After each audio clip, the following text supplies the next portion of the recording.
You're listening to Happy Hour Hustle, a bi-weekly podcast featuring the musings and witty remarks of the one and only Kim Bodie. We can promise at least 2 terrible jokes out of Kim and at least 10 minutes of incredible thought leadership from some amazing and influential guests. So grab a glass of iced red wine and join us for a wild ride. Here's Kim. Well, welcome everyone to another edition of Happy Hour Hustle. We have a very special guest, very special. So don't let people down, Adam. Ooh. Yeah. We're talking, the topic today is pretty on point in terms of kind of what's going on right now in our country with COVID-19 and businesses, our economy slowly reopening. So we're going to be talking today about the legalities of opening and protecting your staff. We have West Michigan Law on. So Adam, will you go ahead and introduce yourself? Give maybe an overview of West Michigan Law, who you are, what your title is, which we know is owner, but anyway, unless you call yourself like chief executive officer or something like that, and then I'll mock you for it. I call myself attorney. Ooh, I like it. That seems fitting. Yeah. I am Adam Zuverink. I did West Michigan Law a little over 7 years ago. Did the big firm thing in West Michigan for about 10 years, then went off on my own. Really, I named it West Michigan Law for 2 reasons. One, that truly is my practice area. Kind of Kent, Muskegon, Ottawa counties are my 3 main counties I focus on. And then the other reason is so people wouldn't have to spell my last name all the time. My God. Yeah, seriously. Yeah. Like, cause do you even have a V in your name? No, it's Dutch. And it's Dutch German, so it's spelled with a W, pronounced with a V. Yeah, I mean, obviously. Yeah.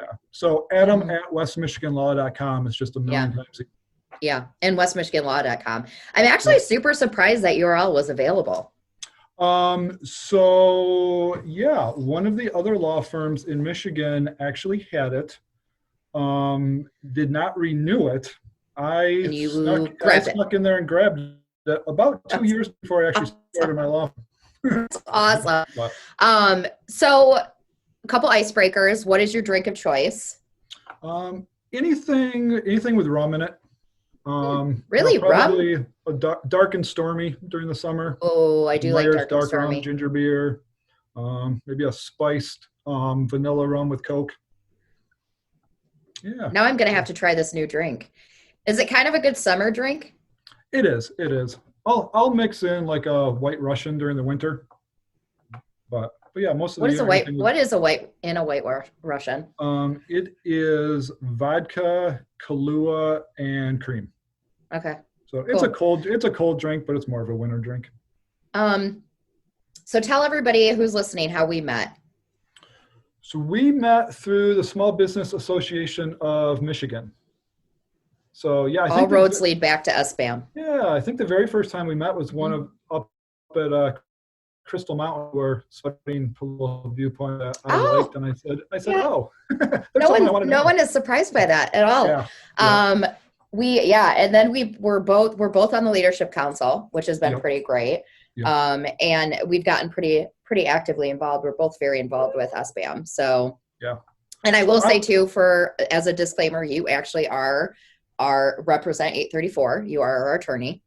Yeah, I always tell people, if you're a small law firm attorney who does transactional work, get yourself a communications firm as a client, because you just do a great job promoting me, even though I don't pay you. I know. Because it's just your nature. Well, also because you were, and it's one of the reasons I wanted to have you on the podcast today. You were really instrumental for us during the COVID and during the pandemic, which is actually still happening. And so I shouldn't talk in past tense, but working like a ton on this. And we were just talking about this before the podcast in terms of, the questions that you've been asked, and you kind of broke it out into 3 phases. Yep. And do you want to quickly go over those? And then for the point of this podcast today, we're really going to talk about obviously reopening. Yep. So yeah, my practice is probably a little over half of it is working with small business owners. The other half is estate planning. But really, we focus on employers who have 50 employees and under. Mm-hmm. So really, not big enough yet to have an in-house attorney or have an in-house HR person. So yeah, when everything got shut down there in the middle of March, I mean, we just got flooded with calls from clients. What do I do? Can I be open? If I'm not open, what do I do with my employees? So we made it through that crunch. And then the next phase was, I don't have any income coming anymore. Right. What do I do? So things like, working through the details of the payroll protection program, different grants that, local entities, their state of Michigan had. So we made it through all that crunch. And now we're getting flooded with calls. Can I be reopened? If I am reopened, what does it look like? How do I bring my employees back? Things like that.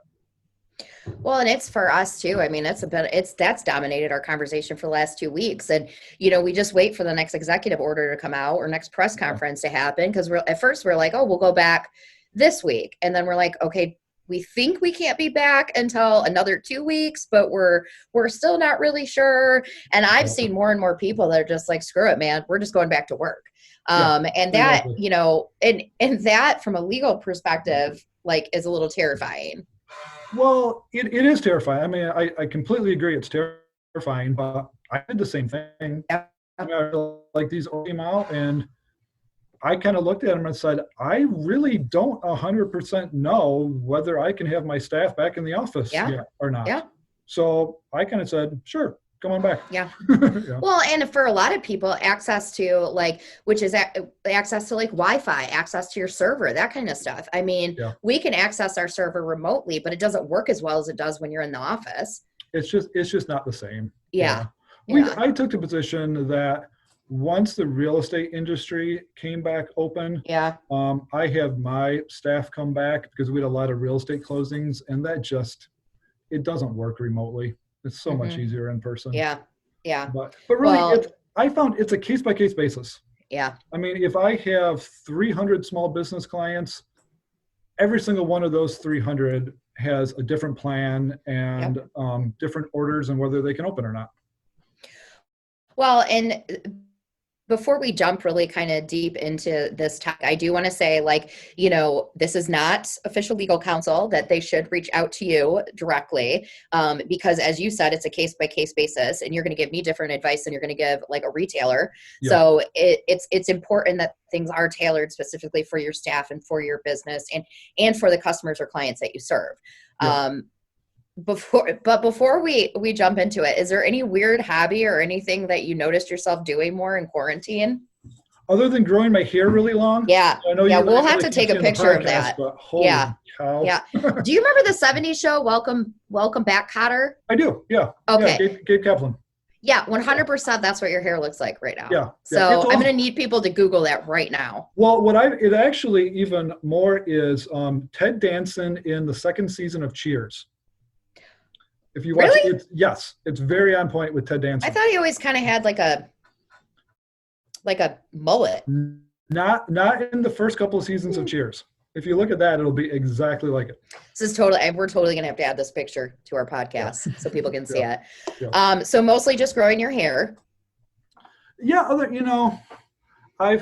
my wife's a school teacher. We have a second grader. They basically just got an early summer break. Mm-hmm. I mean, we're kind of homebodies and introverts anyway. Right. So really our life didn't change that much, honestly. Yeah, I got to tell you, I haven't really minded it.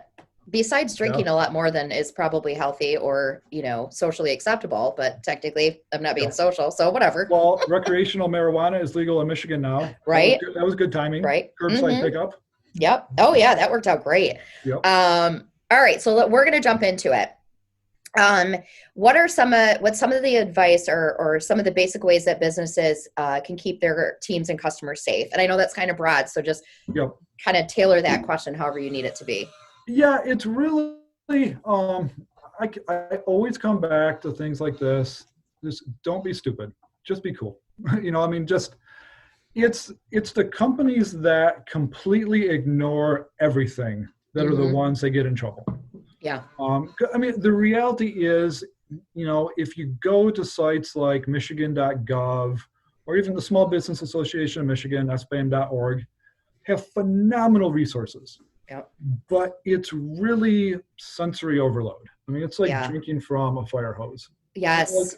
like the OSHA guidelines are 35 pages long, single spaced. What? So what I've been telling people is like, I don't have any secrets or magic bullets. I mean, if they call me up with a question, a lot of times I'll hop on michigan.gov with my clients. Yeah. And be like, okay, let's just find the answer together. Yeah. So, but the couple of big things are the state of Michigan actually put out its own one-page checklist. And the title of the document is, I'm looking at here, Prevent the Spread of COVID-19 Reopening Checklist.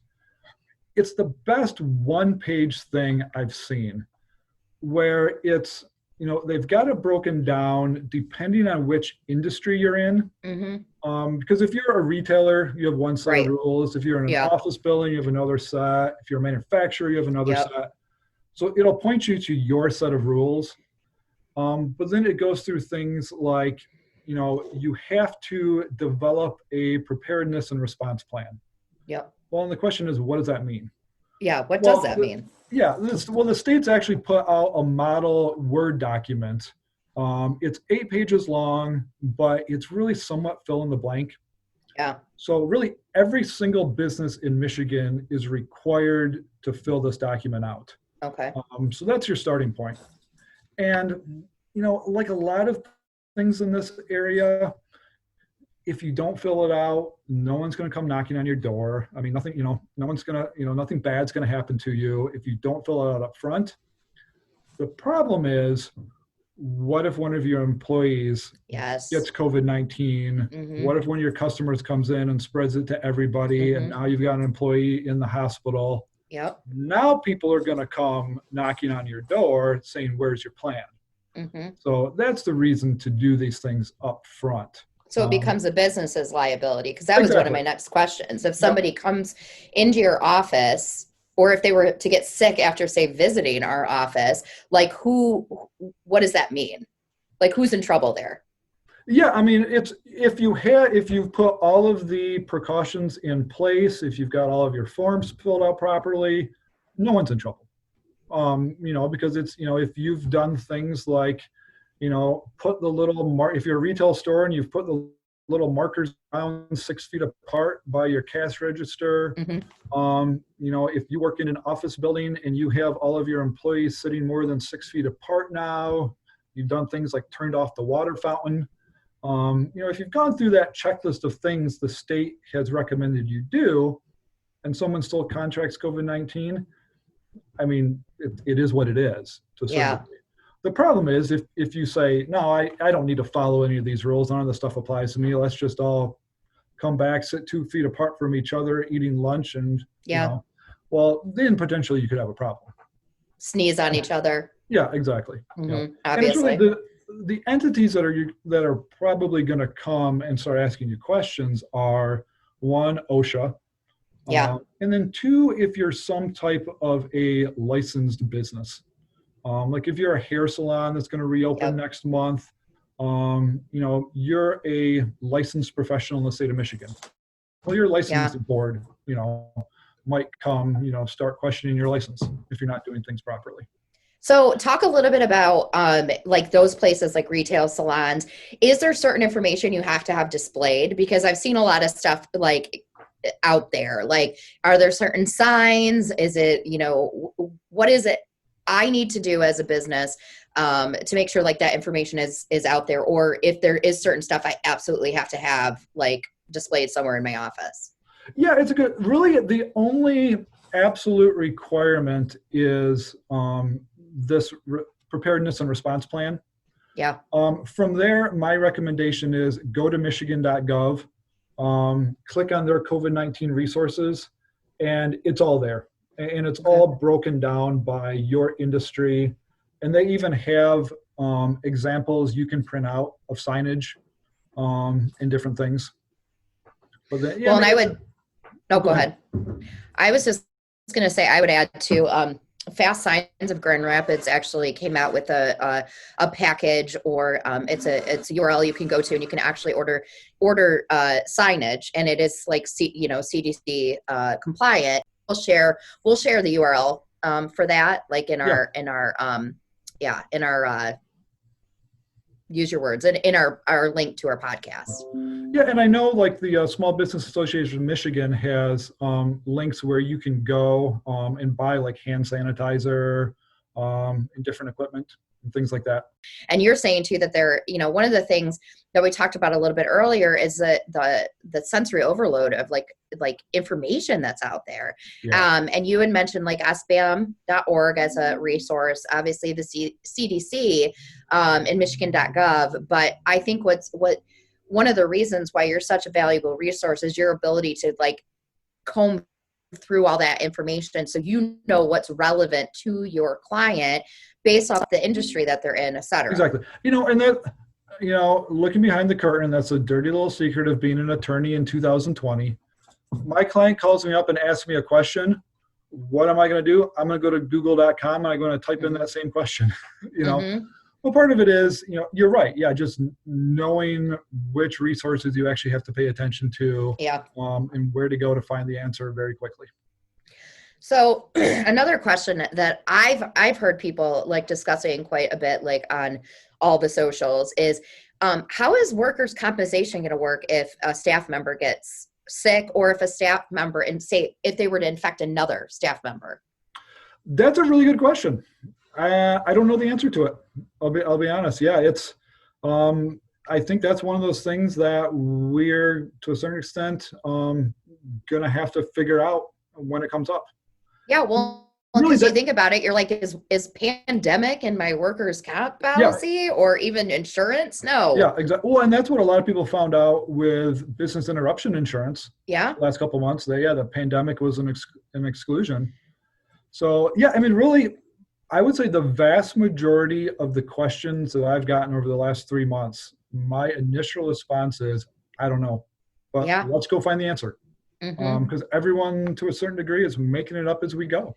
Well, we're in completely uncharted waters here. I mean, like even when we were moving to work from home, what were some of the questions your clients were asking you? Because like you have to have a policy or something in place when you're gonna take your workforce and move them completely remote.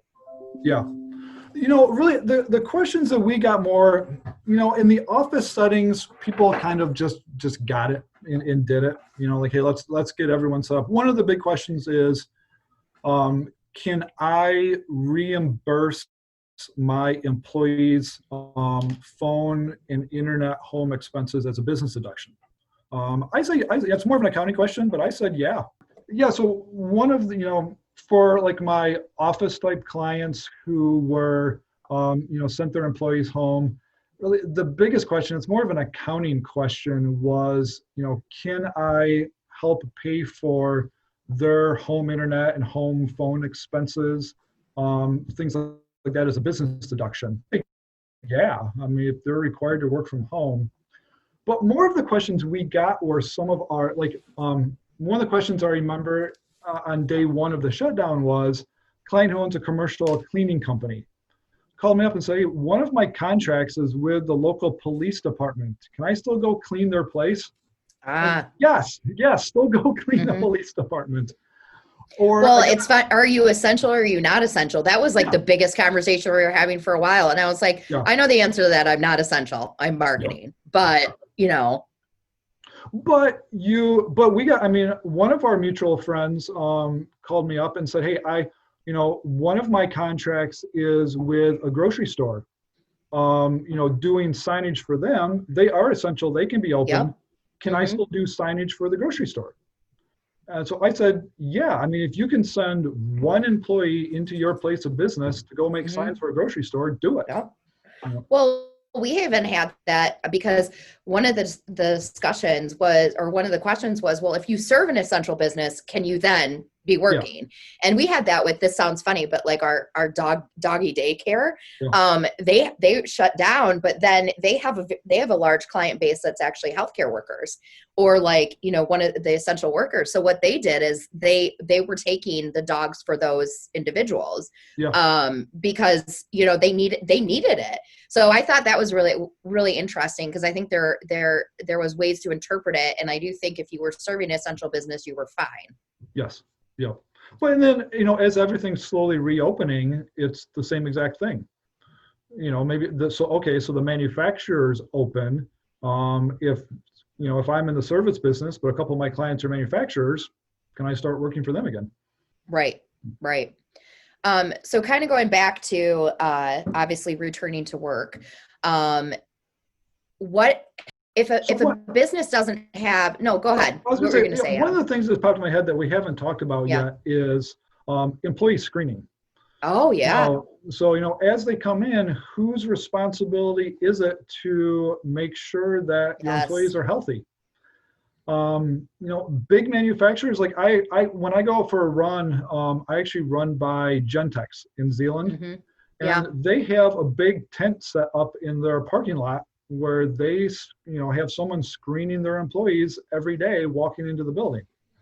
Well, that's obviously can't be done for, small employers with just a handful I'm 8 of people.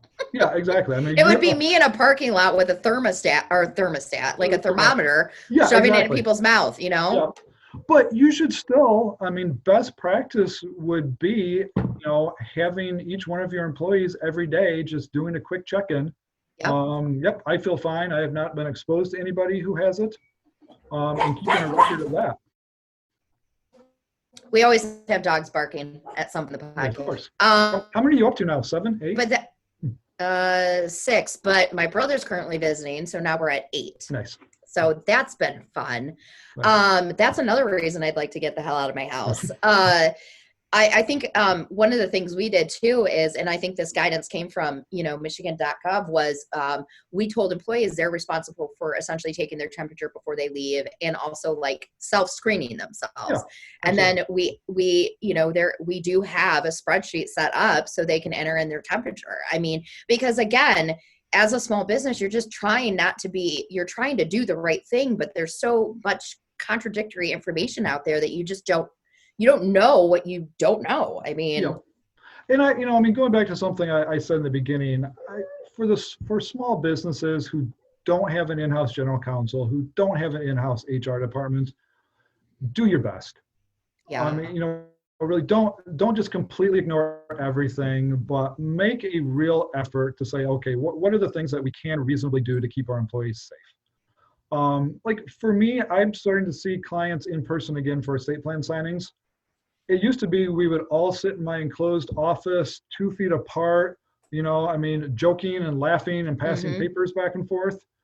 We did one this morning. We now sit out in the common area more than 10 feet apart. We don't pass the papers back and forth to each other until the end.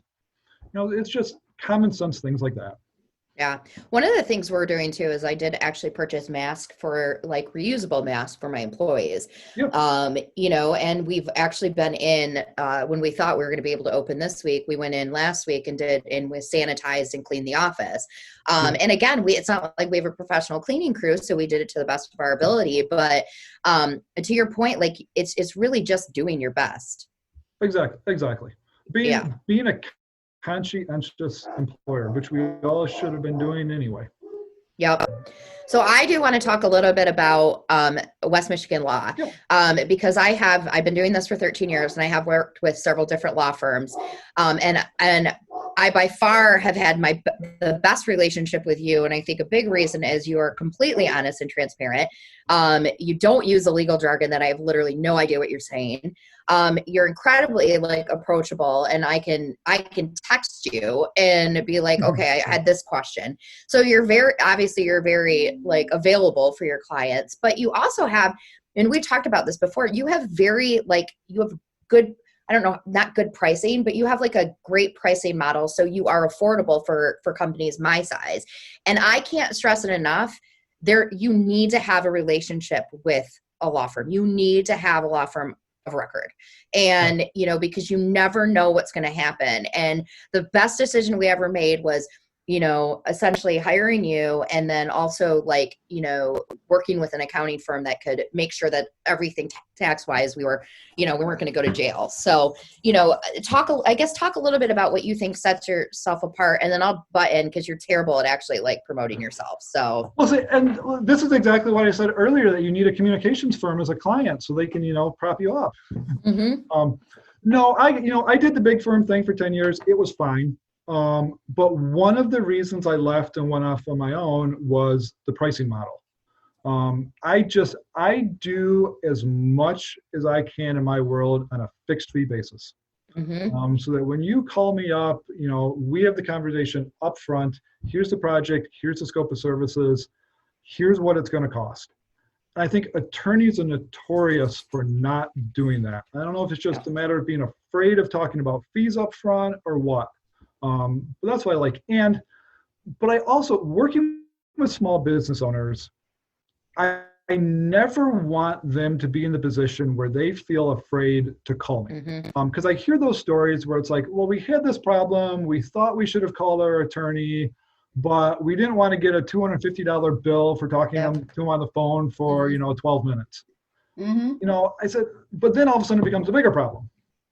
So the day I started my firm, I made that commitment that if my small business clients call me with a quick question, they'll never see a bill from me. And we were able to continue that, in the last couple of months, that we made the commitment from day one that if not just our clients, if any small business owner calls us with, a quick, less than 15-minute question about what do I do because of COVID-19, they would never see a bill from us. Or text, because I got to tell you, I hate talking on the phone. Well, I'll just randomly text you. Yes. And then sometimes I get a funny meme back, which is my favorite. But that's the thing too, is like you have that very similar model as we do, because the traditional agency model is very flawed, where, you want your clients to rely on you, but yet you punish them with a bill that they weren't expecting if they get a hold of you. Yet you can't do your job if they don't communicate with you. So, and it to me, it always felt like the model was to benefit the agency more than the client. And we want happy clients, and we want clients that stay with us. So in the end, having like the fixed, pricing model, which is what we do too, we're retainer based, actually benefits us because our clients want to stay with us and also trust us and then recommend us to other people. So it's one of the reasons that attracted me to West Michigan law. And obviously you're very down to earth, and you know what you're doing. So my aha moment came about 10 years ago. The quick story is, a client called me up, and I don't remember exactly what the project was, but it was something where I had to do some research, developed a document for them, billed them about $3,000. They were happy, I was happy, everyone went away great. Well, it was a couple of weeks later, a second client called me up with the exact same project for the exact same document. And I'm like, well, I already have this developed, so here you go for like $200-300. Yeah. And I was like, why did client A just subsidize client B? Why didn't they both pay $1,500? So that's where we came in. The things that are repeatable and that we can do for multiple clients, we just split up the cost, and everybody pays a little bit less. Yeah. Is there anything else we should that needs to be addressed when returning to work? Anything you think that businesses need to know, or additional resources or anything like that? No, the question's going to be, can you actually reopen? I mean, I'm not saying from a legal standpoint, but from a business standpoint. What do your books look like? I know for some restaurants, the decision next week is going to be, okay, the governor has told us that we can be open at 50% capacity. Yeah. What are we going to lose more money at 50% capacity than we would if we were still just completely closed? Yeah. So I think there's going to be a lot of people making those hard decisions.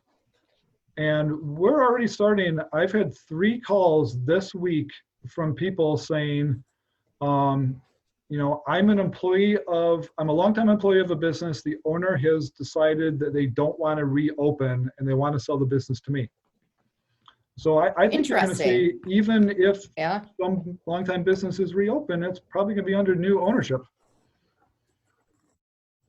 And I like the liability for restaurants. That just makes me so nervous for them. If I was a restaurant owner, I don't know if I'd want to be open next week or not. Right. I really don't.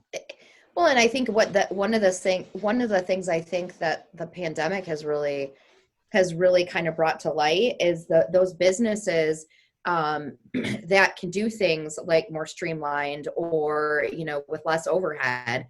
And then also those businesses that just don't have enough of a profit margin to survive something like this. And that's in a big part, that's a hospitality industry. So it's already a tough industry, Absolutely. whether it's you're a server or you're an owner. Yeah, absolutely. Yeah, it's going to be interesting to see. And Yeah. I really think, we're going to be living under this new reality until a vaccine is found. Yeah. We'll end with a wrap up. What have you been reading during the quarantine? Magazines. Lots of magazines. Yeah.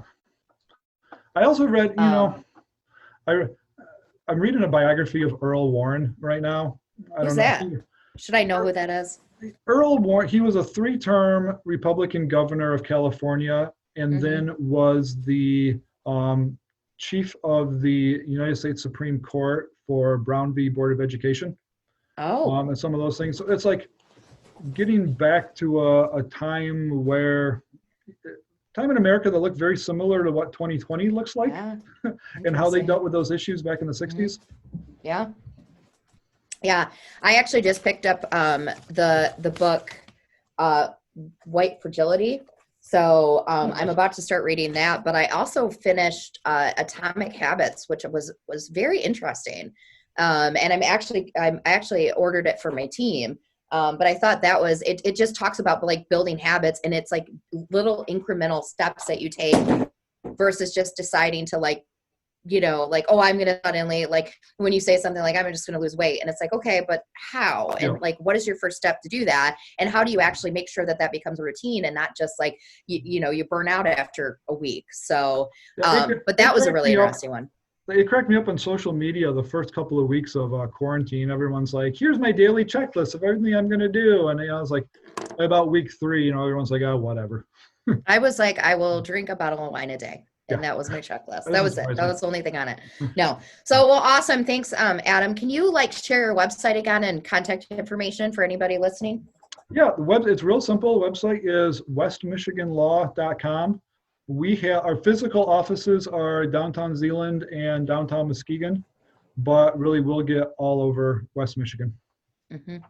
Well, thank you for joining us. I think this is like an incredibly timely topic, something that none of us ever thought a year ago we would be discussing or dealing with. Or last year we were at the SBAM annual meeting. That's right. Yeah. So yeah. And I'm hoping that we'll actually get to see some people in person eventually. It sounds like Mackinac Island in October is still a go. Yeah, I'm excited for that. Yeah.